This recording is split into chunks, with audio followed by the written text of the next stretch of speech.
성경 인물들을 보면 참으로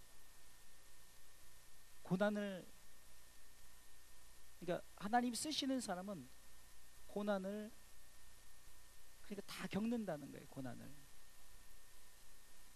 그런데 하나님은 그럴 때 그 고난이 임할 때 사무엘상 2장 3절 말씀처럼 행동을 달아보시는 거예요. 행동을 달아보시는. 자, 고난은 누구에게나 주어지죠? 그 고난이 우리에게 주어졌을 때 우리는 이 고난을 통해서 우리가 어떻게 행동을 하는가? 오늘 욥을 통해서 우리는, 욥은 정말 아무것도, 정말 많은 것을 가진 자였는데 다 빼앗겨버린 거예요. 욥은 동방의 엄청난 부자였어요. 욥기서 1장에 보면은 얼만큼 부자였냐면은 3절에 그 소유물은 양이 7천이래. 양이 7천. 양이 한 마리 얼마인지 모르지만 그냥 양 한 마리 10만 원만 잡아도 7억이에요. 7억. 그렇죠? 약대가 3천이고 소가 500결이라는 것은 500쌍이라는 거죠. 1000마리라는 거죠. 암나귀가 500이면 종도 많이 있어요. 그러면서 이렇게 말합니다. 이 욥이라는 사람을, 이 사람은 동방 사람 중에 가장 큰 자라. 근데 이런 욥이 애매한 고난을 당합니다.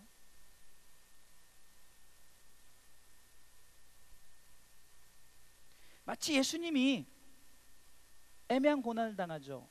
죄도 없으신 분이 고난을 당하죠. 예수님도 사탄으로 인해서 고난을 당하고 힘들고 어려움이 마찬가지예요. 욥도 사탄이 욥을 힘들고 어렵게 했어요. 그냥 하룻밤 사이에 모든 그냥 재산이 다 날아갈 뿐더러 자식들도 다 죽어버리고 아내는 저주하고 도망가 버리고 정말로 아무것도 없어요. 아무것도 없어요. 거기다 병까지 얻어가지고. 예? 여러분들 다 뺏긴 것도 억울한데 그것도 욥이 잘못해서 그런 것이 아니라 애매한 고난이라니까요. 자기가 잘못해서 고난을 받는 것이 아니라 하나님이 욥을 자랑할 때 욥만큼 나는 정말 욥에 대해서는 나는 자부심을 갖는다 이렇게 고백을 할 때 사단이 아이고 하나님 욥이 물질이 있고 응? 가진 거 다 있으니까 그러죠. 그거 없어 봐요. 하나님 당장 원망하고 도망갈 거려? 그래? 그럼 네가 생명만 건드리지 말고 한번 다 해봐라. 다 해보라는 거예요. 그 진짜 다 해봅니다. 그런데 오늘 읽었던 본문이 바로 그거예요. 그런 상황 속에서도 욥은 결코 하나님을 원망하지 않았다.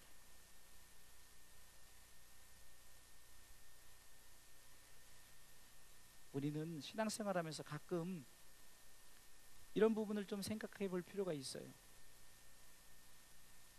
조금만 신앙생활에서 무슨 누가 툭 건드리면 그냥 혈기가 팍. 저희가 어제 목회 세미나에서 두 번째 시간에 은혜 받은 말씀의 제목이 마음의 쓴뿌리를 제거, 내 마음의 밭에 쓴뿌리를 제거하라는 거예요. 쓴뿌리를 제거. 그냥 우리는 생각할 때 아 이거 하나는 남겨놓으면 되겠다. 아유 이건 이 정도는 있어도 돼. 이 정도는 나에게 뭐 내가 신앙생활 잘하는데 이 정도 쓴뿌리는 되겠지 하지만 그것이 뭐 팍 자라가지고 마치 암덩어리처럼. 제가 어제도 아침에 무슨 이렇게 그 건강상식 이렇게 보다 보니까 뉴스 끝나고 건강상식을 하더라고요. 보니까 이 간암이 무서운 게 다른 장기에게 막 침투해가지고 다 이렇게 간암은 80%가 진행될 때까지 전혀 모른대요. 얼마나 무섭습니까, 그렇죠? 근데 그뿐만 아니라 다른 장기를 다 잡아먹어 버린대요. 그러니까 우리 가운데 쓴뿌리, 이거는 괜찮겠지 하고 있지만 이것마저도 제거하지 않으면 그것으로 인해서 우리가 이 신앙생활하는데 어려움을 만난다. 욥은요, 어쩌면은 자기 자신이 얼마든지 하나님을 원망할 수 있어요. 하나님을 손가락질할 수도 있어요. 왜 나에게 그런 고난을 주십니까? 라고 손가락질할 수도 있고요. 내가 하나님 앞에 무슨 잘못했습니까? 우리가 많이 하는 기도죠. 조금 고난 주면은 하나님, 내가 그래도 이렇게 열심히 주의를 했는데 하나님, 내가 도대체 무슨 잘못을 했습니까? 우리는 애매한 고난이 아니고 어쩌면 마땅한 고난이 오는데도 그것에 대해서 왜 내가 그런 고난을 받아야 됩니까? 라고 이렇게 말을 하죠. 그런데 오늘 이 욥의 모습을 보십시오. 나 아무것도 없어도 그는 하나님을 예배하지 않습니까? 20절 말씀에 욥이 일어나 겉옷을 찢고 머리털 밀고 땅에 엎드려 경배했다는 것은 예배했다는 거죠. 할렐루야. 예배했다는 거예요. 어쩌면은 이 본문을 그냥 예배했다 이렇게 넘어갈 수 있지만 어쩌면 욥은 예배 아니면 자기 자신을 회복할 수가 없다는 거죠. 이 부분은 그냥 저도 늘 그냥 지나쳤어요. 근데 욥의 상황으로 들어가면 욥이 예배마저 없다면은 나 자신이 얼마나 비참할까요? 그런데 그는 나 아무것도 없어도 예배하는 데는 전혀 문제가 없다.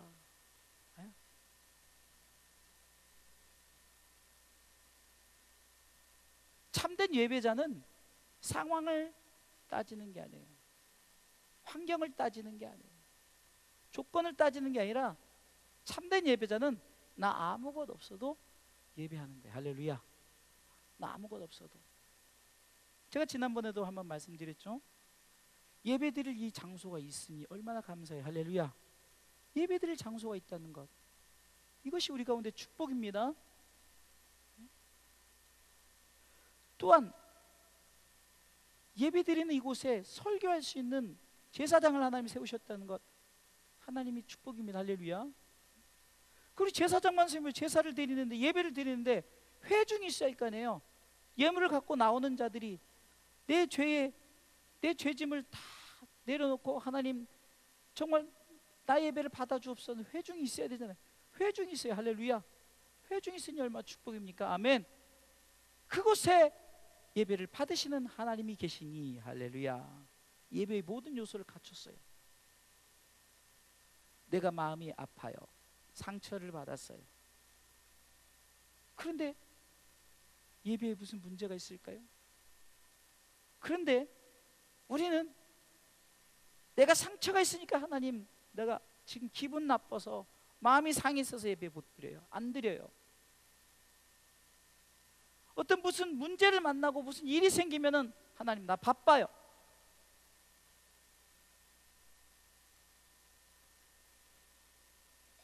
우리가 예수님께서 그 10처녀의 비유를 할 때 슬기로운 5처녀와 미련한 5처녀, 결정적인 예배 자리에 없는 거예요.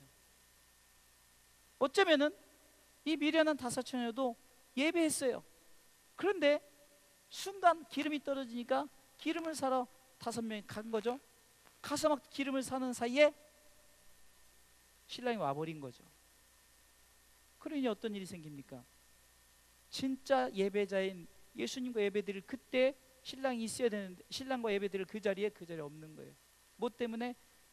내가 지금 이것도 없고 저것도 없는데 그거 가지러 가니라고. 내가 지금 삶에 지금 누가 결혼을 하니까, 누가 환경 속에서 나한테 무슨 문제에서 뭐 내가 필요한 것을 준다니까, 내 환경 속에 이것을. 여러분 보세요. 요즘에 무엇 때문에 예배를 못 드립니까? 다 그런 것들 아닙니까? 삶에 우리가 살아가는 데 있어서 제약들이 뭡니까? 직장인들은 출근해야죠. 학생들은 공부해야죠. 지금 우리 아이들도 못 나온 이유가 공부해야 된다.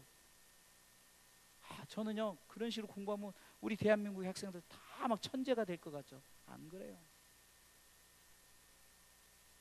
김동관 목사님으로 다니엘 학습법, 옛날에 이제 전도사님이었는데 그분의 학습법은 성경이에요. 그 성경을 통해서 성경에서 깨닫게 하시는 말씀.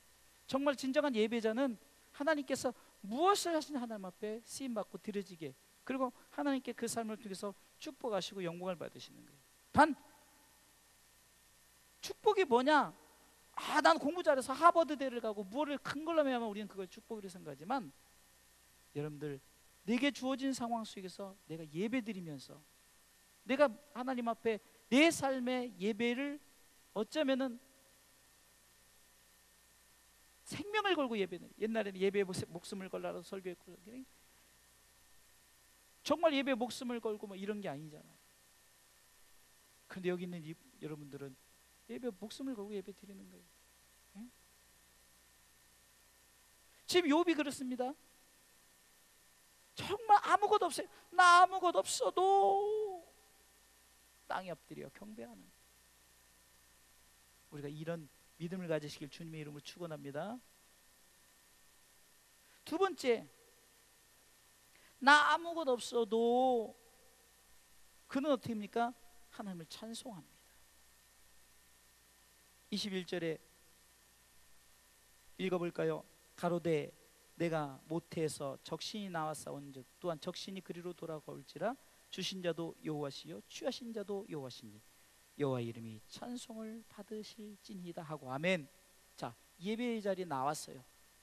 그런데 자꾸 딴 생각, 아이고 하나님 나를 이렇게 힘들게 하지, 나를 이렇게 어렵게 하지, 아이고 내가 이 밀린 이 빚진 돈 어떻게 갚지, 내 지금 이 상황 속에 무슨 문제를 하지, 이런 것을 어떻게 고백합니까? 내가 어차피 벌거벗고 나왔다는 건 적신, 그렇죠? 벌거벗고 응애하고 태어나고 내가 돌아갈 때도 아무것도 안 가져가는데 하나님께서 내게 지금까지 채워주신 그 은혜를 생각해 보면은 감사하다. 근데 욥은 정말 아무것도 없어요. 다 뺏겨버렸어요. 이 장에 가서는 완전히 몸까지 막 정말 힘들고 그런 상황. 거기다 새 친구들이 와가지고 비아냥대고 너 신앙생활 그렇게 하니까 그런 거지. 여러분, 그런데도 우리는 그래도 그렇게 욥처럼 없는 거 아니잖아요. 배고파도 좀만 참으면 밥을 먹을 수 있고, 아파도 조금만 있으면 병원 가서 치료받을 수 있고, 우리 상황 속에 우리는 어쩌면 욥의 환경보다 우리는, 그런데도 욥은 나 아무것도 없어도 하나님을 찬송합니다. 할렐루야. 우리가 이 신앙을 가지고 아무것도 없어도 하나님을 찬송합니다. 이 찬송이란 것은 그분의, 하나님의 그 성호, 그분의 이름을 높여드리는 거잖아요. 아니 지금 욥이 하나님의 이름을 높이게 생겨서 하나님을 저주하고도 남을 상황이고 환경이 아니에요. 그럼에도 불구하고 욥은 하나님을 찬송합니다. 어떤 찬송입니까? 나 아무것도 없어도 주님이 있기에, 예배 받으실 하나님이 계시기에 나는 그분을 찬송합니다. 그분을 찬송합니다.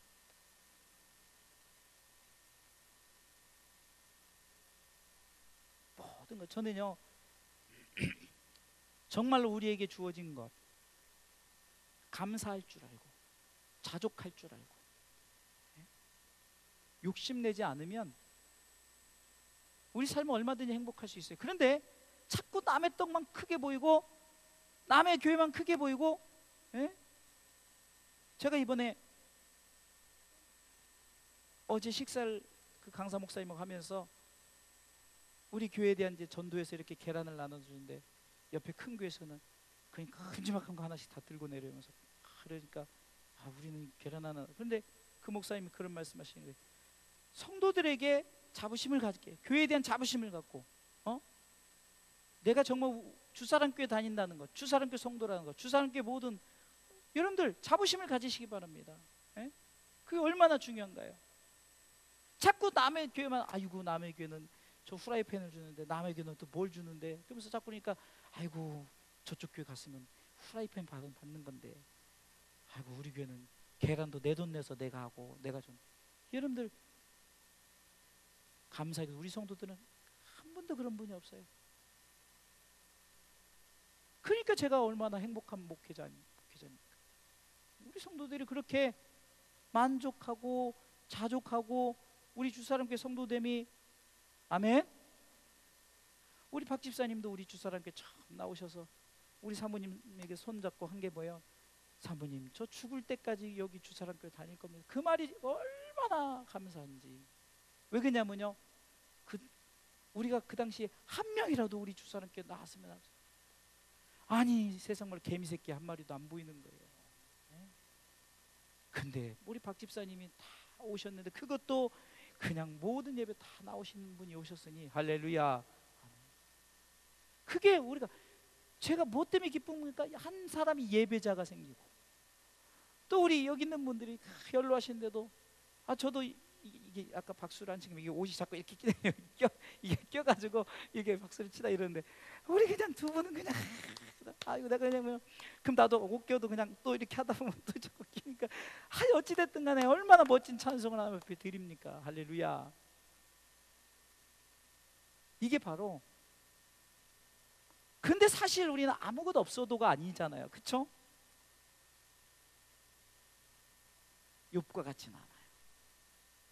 하지만 우리도 어떤 상황을 만나든지 우리도 하나님을 찬송하시길 주님의 이름으로 축원합니다. 마지막 세 번째는요, 22절 보겠습니다. 22절 읽어볼까요?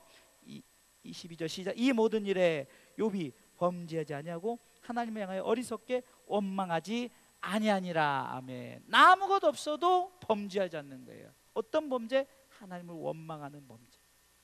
이스라엘 백성들이 왜 위기 가운데 고난을 만나고 그 출애굽하면서도 어려움 당하고 왜 불뱀을 만나? 이 불평 원망. 아니 노예 생활할 때 생각해 보세요. 노예 생활 맨날 하루 종일 벽돌 굽고 땅 파고 이러다가, 여러분들 이 출애굽을 보면요, 하나님이 어떤 축복을 주자, 애굽 사람의 그 귀중품들을 다 갖고 나오게 했어요. 어떻게 갖고 나온지 모르겠지만 하나님이 그렇게 했어요. 아니 노예 생활하다가 이제는 가나안 땅에 가는 길이 조금 홍해도 만나고 또 물도 없고 맨날 그냥 만나만 먹이니까 고기 먹고 싶다 그러고, 무슨 문제만 생기면 아이고 차라리 애굽으로 돌아가. 우리가 신앙생활할 때 보세요, 우리가 조금 무슨 문제를 만나고 어려움 만나면 아이고 정말로 그냥 예수 안 믿을 때가 좋았는데, 교회 안 다닐 때가 좋았는데. 여러분들, 우리는 성숙된 신앙은 하나님을 향해서 어떤 상황 속에서도 원망이란 범죄를 해서는 안 돼요. 나 아무것도 없어도 범죄하지 맙시다. 범죄란 게 다른 게 아니에요. 무슨 뭘 도둑질하는 것이 하나님 앞에 뭘 이렇게 이러는 게 아니라, 하나님에 대해서 원망하고 불평하고,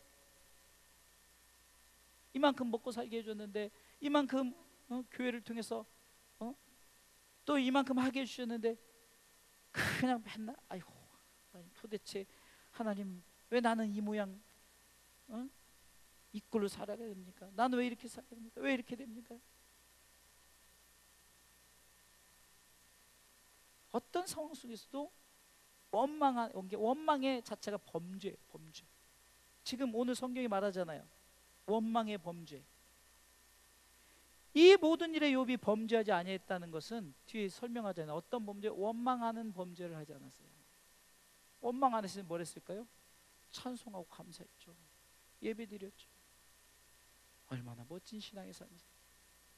우리가 오늘 이 밤에 왜 제가 이렇게 기도 제목을 주느냐, 우리는 늘 그러잖아요. 그런데 이것이 또 어느 순간에 우리가 또 그런 위기를 만날 수가 있어요. 그러나 그럴 때 마치 베드로가 꼭 기도할 때 말씀이 생각났던 것처럼 하나님의 말씀이 생각나서 나 아무것도 없어도 하나님께 예배하겠다.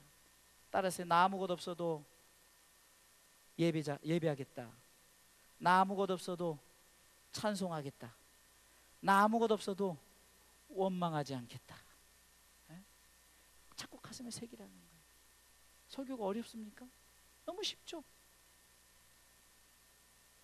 저는 요즘에 하나님, 제가 설교를 많은 문장을 준비하고 막 뭐 여기서 저기서 뭐 예화를 가지고 이렇게 하지 않고, 하나님 정말로 나도 은혜 받고 우리 성도들 은혜 받고 쉽고 생각나고 최소한 이 시간만큼은.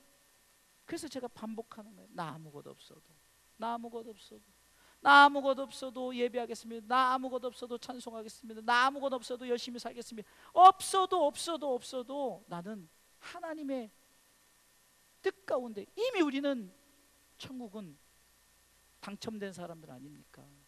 그 땅의 것은 좀 없다 할지라도. 욥의 신앙은 결국은 무엇을 바라봤을까요? 하나님을 바라봤던 거예요. 하나님이 지난주에 하나님이 누구라고 그랬죠? 천국의 주인이죠. 왕이시죠. 결국은 우리가 룻도 어려운 상황 속에서도 정말로 구원을 호소했을 때 보아스를 만나게 했던 것처럼, 우리가 정말로 예수 그리스도를 만남으로 말미암아 우리는 이미 왕의 혈통 가운데 있는 줄 믿으시기 바랍니다. 땅에선 비록 힘들고 어렵다 할지라도 우리는 이것을 이겨내야 돼요. 그것이 믿음입니다. 세상을 이기는 것이 무엇일까요? 우리 믿음입니다. 바로 믿음이 뭡니까? 오늘 말씀 붙잡고 나 아무것도 없어도 예배하겠습니다. 내가 찬송하겠습니다. 기도하겠습니다. 내가 주를 위해 헌신하겠습니다. 내가 하나님 앞에 모든 것을, 나 자신의 달란트를 가지고 드리겠습니다. 그래서 원망하지 않고 불평하지 않고 감사하면서 하나님 앞에 나갈 때, 욥기서 42장 후반부에 보는 갑절의 축복을 받았어요. 할렐루야. 갑절의 축복을 받았다. 근데 우리는 성경을 자꾸 갑절의 축복을 받으려고 이렇게 하는 게 아니라요. 그거 상관없어요. 사실 제가 결론은 그걸 하지 말아야 되는데, 갑절의 축복 얘기할 필요가 없어요, 사실은. 그러니까 우리 자꾸 갑절의 축복을 주옵소서 이런 기도가 또 잘못돼 버린단 말이에요. 갑절의 축복 안 줘도 상관없어요. 우린 이미 축복받은 사람들. 우리 가운데 삶에 만족할 줄 알고 감사할 줄 알면은 우리 이미 축복의 사람이에요. 그래, 우리는 이렇게 고백했어요. 당신은 축복받은 사람입니다. 당신은 축복받은 사람입니다. 신명기 33장 29절 말씀처럼 이스라엘이여 당신은 행복한 사람입니다. 아무개 권사님, 아무개 집사님, 당신은 행복한 사람입니다. 왜? 천국 백성이기 때문에. 할렐루야.